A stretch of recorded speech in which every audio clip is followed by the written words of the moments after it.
Hi, in this video we're going to be looking at heart anatomy.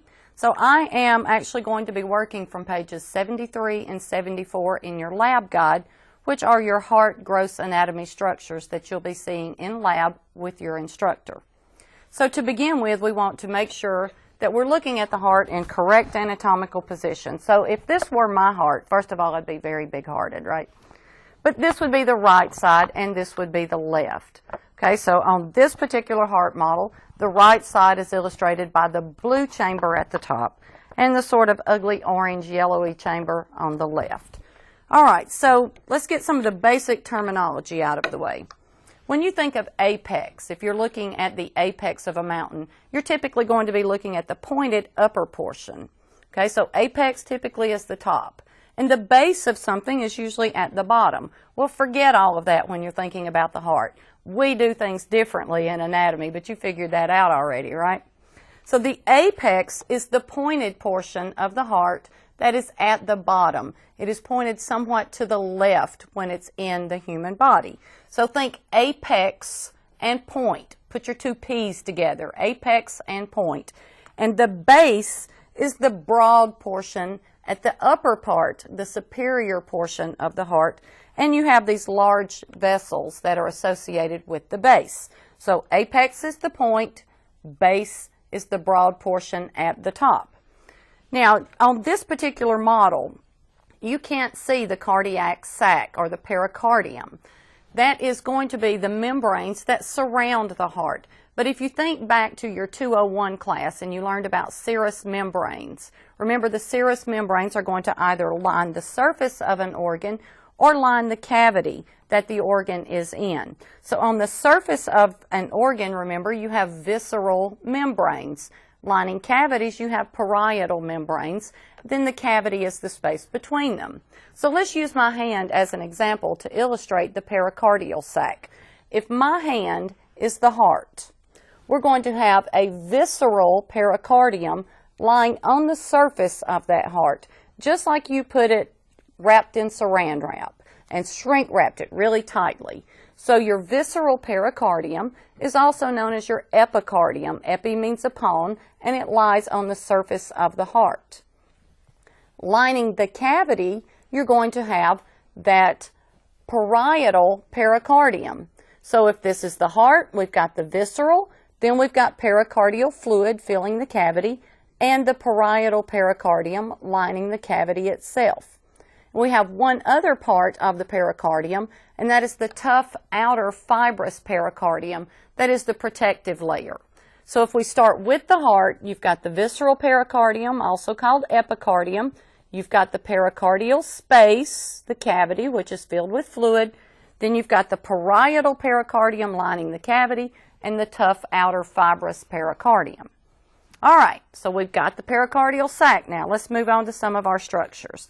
The heart wall has three layers as well, one of which we've already talked about, and that is the epicardium or the visceral pericardium, that outer layer. The inner layer of the heart, the inner lining, you should have heard that already, endocardium, is the inner lining of the heart. It's made of epithelial tissues, and it is continuous with all of the blood vessels that go throughout your body. Between those two, you have the myocardium. Myo should alert you to the fact that we're talking about muscle. So the muscle of the heart is the myocardium. So if we look here where we can see inside the heart, this outer part, the outer layer, is your epicardium. The inner layer is the endocardium, and all of the muscle fibers between represent your myocardium. So the muscle is the myo. Now let's talk about the chambers that make up the heart.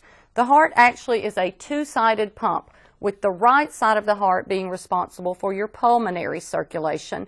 Pulmonary should alert you to the fact that we're referring to lungs. So your pulmonary circulation is going to pump blood out to the lungs.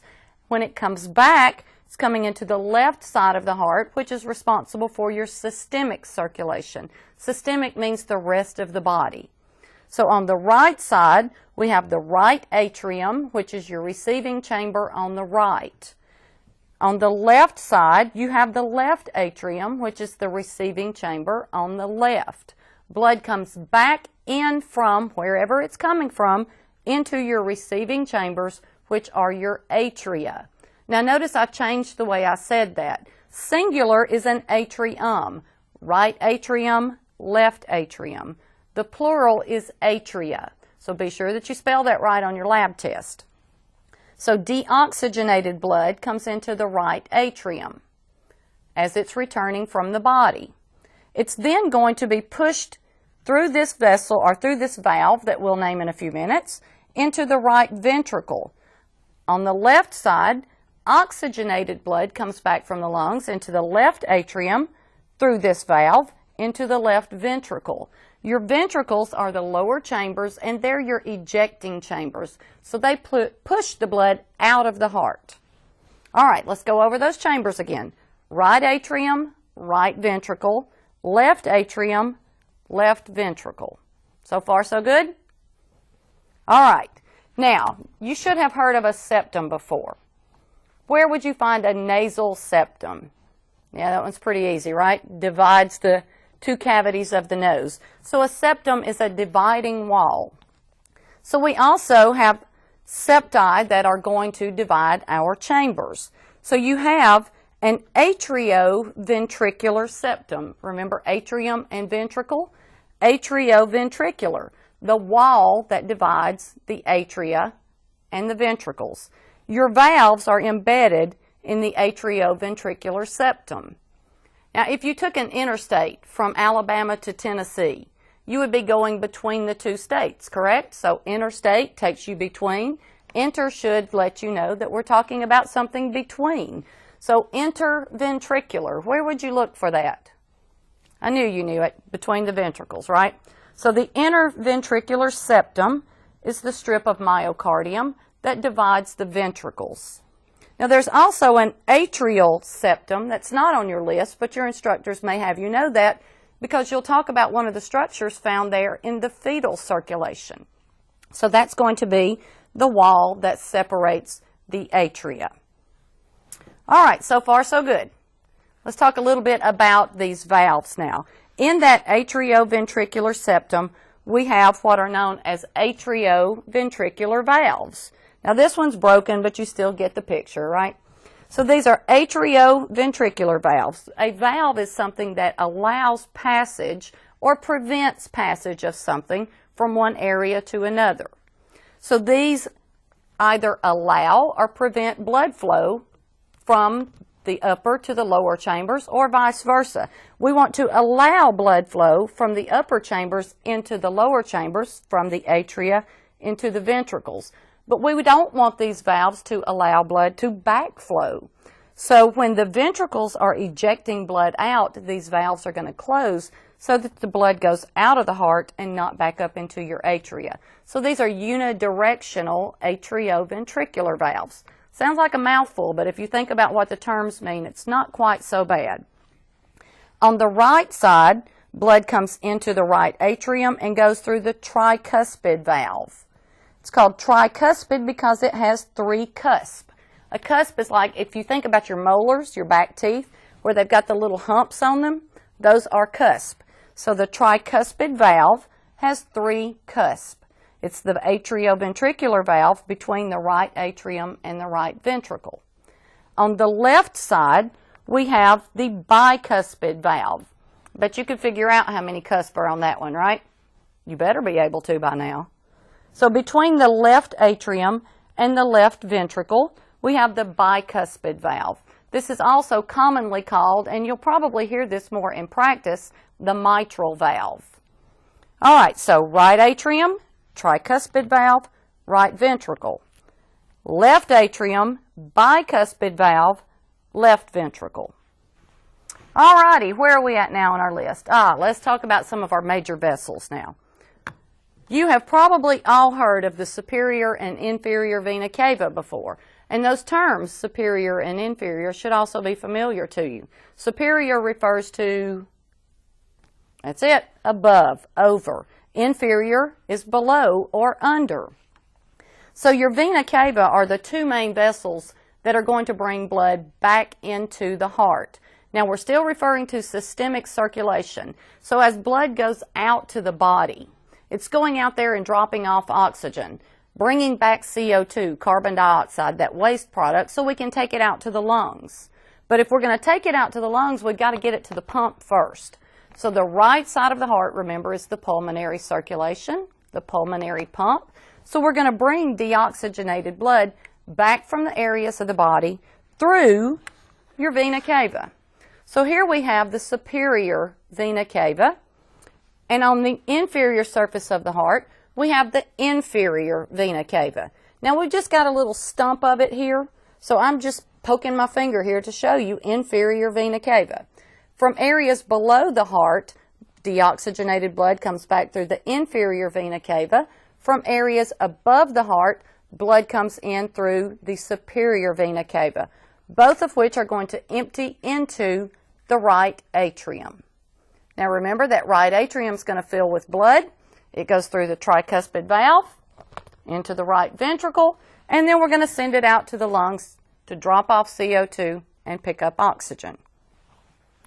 All right, the next thing on your list of structures is your cardiac conduction system. Your cardiac conduction system is a little difficult to show on the models simply because it refers to a group of cells that are autorhythmic. These are the pacemaker of the heart. When you talked about muscle contraction in 201, remember the job of a muscle is to contract, right? So with your skeletal muscle, you should have heard about acetylcholine stimulating that muscle cell to contract because a neuron dumped it onto the receptors in the synapse. But all of that started because of a stimulus and a nerve cell, and then that muscle cell contracted because of something being put onto that cell. Well, these autorhythmic cells in the cardiac conduction system don't rely on the nervous system to contract. They generate their own depolarization. So cardiac conduction is a system, not necessarily a structure. Now there are structures that you could see if we really had some detailed models. So for my class, now remember, check with your instructor. For my class, the only thing that I will hold you responsible for seeing on the models for cardiac conduction are the last little pieces and parts, which are these little white fibers that are embedded in the myocardium. So you see along the walls of the ventricles, these little white fibers, these are the Purkinje fibers. So they send the depolarization out through the myocardium so that the ventricles contract once they're depolarized, and then the blood is pushed out. All right, now remember, check with your instructor so you know exactly what you are responsible for identifying on the lab models for cardiac conduction. Okay, me personally, just the Purkinje fibers. Now you're going to need to know all of this for your lecture content, so it's good to understand these structures and what they're responsible for, but you'll get that in lecture. All right, now we're going to move on to the second page of your structures, and we'll begin with the chordae tendineae or chordae tendineae. You may hear this pronounced either way, and either one is usually acceptable. Let's go back to these atrioventricular valves. All righty? Now remember, these are between your atria and your ventricles, and they allow blood to leave the atria and go into your ventricles. But we don't want backflow. We don't want blood coming from your ventricles back into your atria. So your chordae tendineae, these little white strings that are attached to your valves, help to prevent that from happening.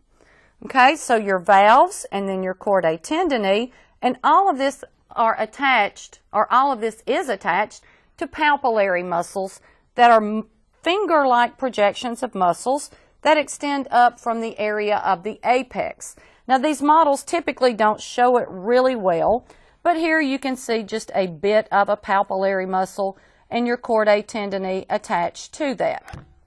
Papillary muscles contract when the ventricles contract. So when the ventricles contract, they pull on the papillary muscles. The papillary muscles pull on the chordae tendineae, and your atrioventricular valves close so that blood goes out to the body and out to the lungs and not backflow up into your atria.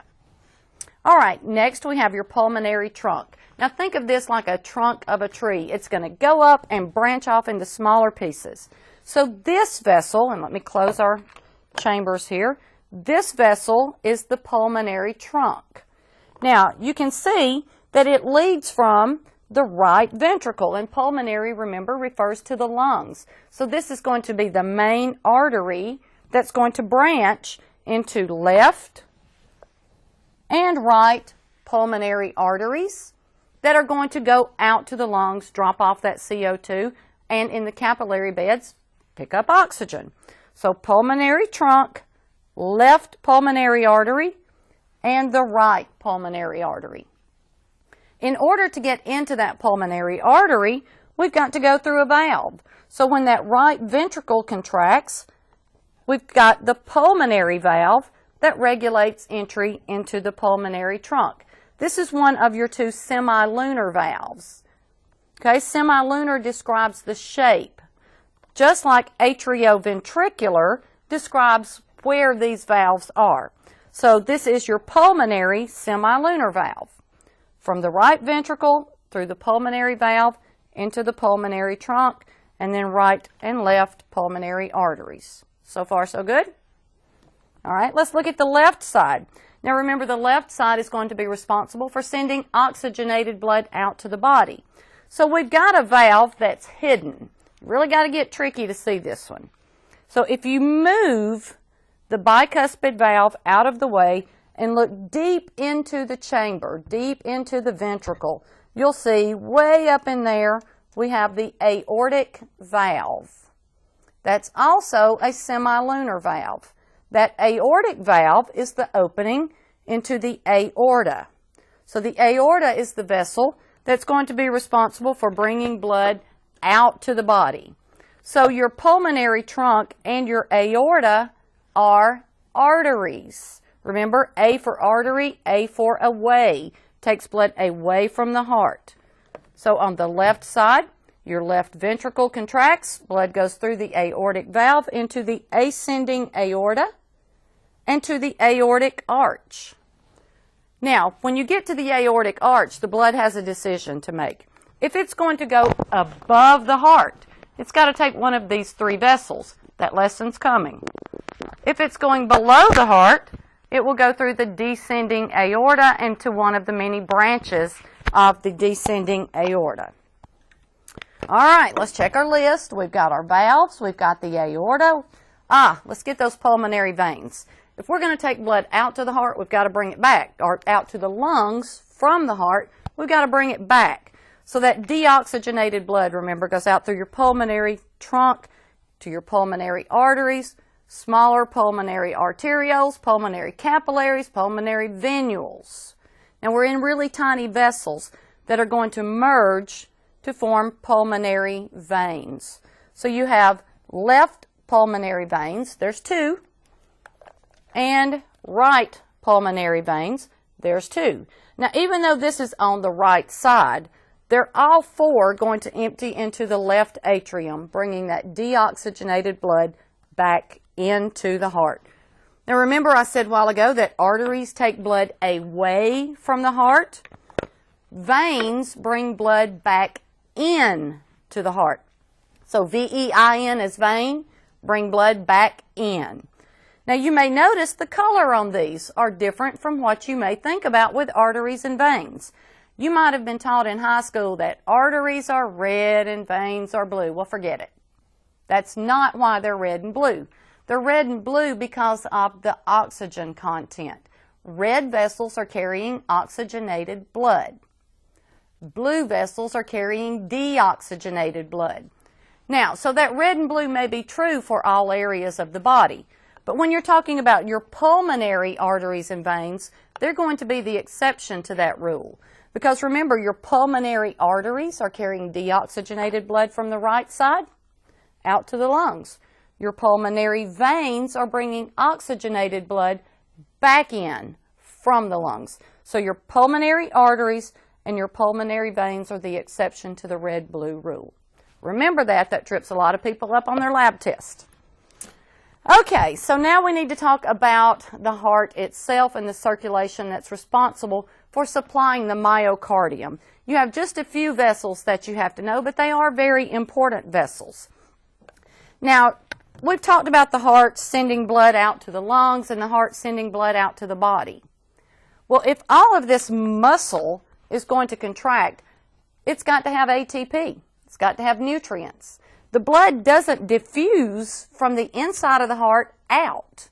Okay, so we got to have a circulatory system, a coronary circulation that's responsible for taking blood out to the myocardium. And that's exactly what we do have. And the heart is greedy. The heart gets blood first. So you're going to have right and left coronary arteries that are your first branches off this aorta once the blood comes back from the lungs and goes through the left side. So when blood goes through that aortic valve and into the ascending aorta, you've immediately got a little branch there. That is your right coronary artery. Now, if there's a right, you could assume there is a left, right? Of course. Now, you're only going to be able to see just a short little piece of this left coronary artery, because the rest of it is behind your pulmonary trunk. If we could take that pulmonary trunk and pull it out of the way, you would see that that short little stub right there connects right back up here to the aorta, or branches from that aorta. But as soon as this vessel branches, the name changes. So you see you got just a tiny little piece of it here. That is your left coronary artery. Here you have your right coronary artery. Your left coronary artery branches into your circumflex artery. Circumflex means to go around. So left coronary artery branches into circumflex artery. And then this one that runs down the front of the heart. Now this one you're going to see with two different names. The one that's in your lab guide is anterior, tells you front, interventricular, remember, between the ventricles, anterior interventricular artery. You may also hear this referred to as the descending artery, the left descending artery. But the one in your lab guide, which you'll be responsible for my lab test, is anterior interventricular artery. So once again, left coronary, circumflex, anterior interventricular. Those are the two branches that you need to know for your left coronary artery. On the right side, let's go back, close everything up. Right coronary artery. Your first branch, what's the margin of your paper? It's the edge, right? So we have the marginal artery down the edge of the heart. So the marginal artery is the branch that we're going to name. Now you see there are others. We're not naming those. Don't stress over them. Marginal artery. And then if you look at the posterior, the back, posterior surface of the heart, you'll see that right coronary artery is going to branch into the posterior, between the ventricles, interventricular artery. So once again, right coronary artery, marginal artery down the edge, and your posterior interventricular artery. Now remember, arteries are carrying blood away from the heart. And that's still true because we're carrying it away from the inside of the heart to the outside so that we can take oxygen and nutrients out to the myocardium so those muscles can contract. But if we're going to do that, we're taking it out there to make ATP, right? Which means we got that old nasty waste product, CO2. We got to bring it back and get rid of it. So if we've got arteries taking it out, we've got to have veins bringing it back. And where are we going to bring it back to? Right atrium. You knew that. All right, so we've only got 3 of these vessels. And I often like to tell people, I think somebody swapped when they were naming, because you've got these beautifully descriptive vessels for your arteries. Anterior interventricular artery. Doesn't that just sound romantic? Yeah, I know, I'm a nerd. Circumflex artery. Posterior interventricular. Those are descriptive, beautiful names. Now look at the names of your veins. Great, middle, and small. I don't get it. It's one of my pet peeves. Can't help it. So let's name those 3 wonderful little veins. All right, so we got to bring that deoxygenated blood back, bring that CO2 back. The veins that we're going to use are the great cardiac vein. Okay, so it's going to be right there beside your anterior interventricular artery. The great cardiac vein is going to run also along the circumflex artery and back here to the back.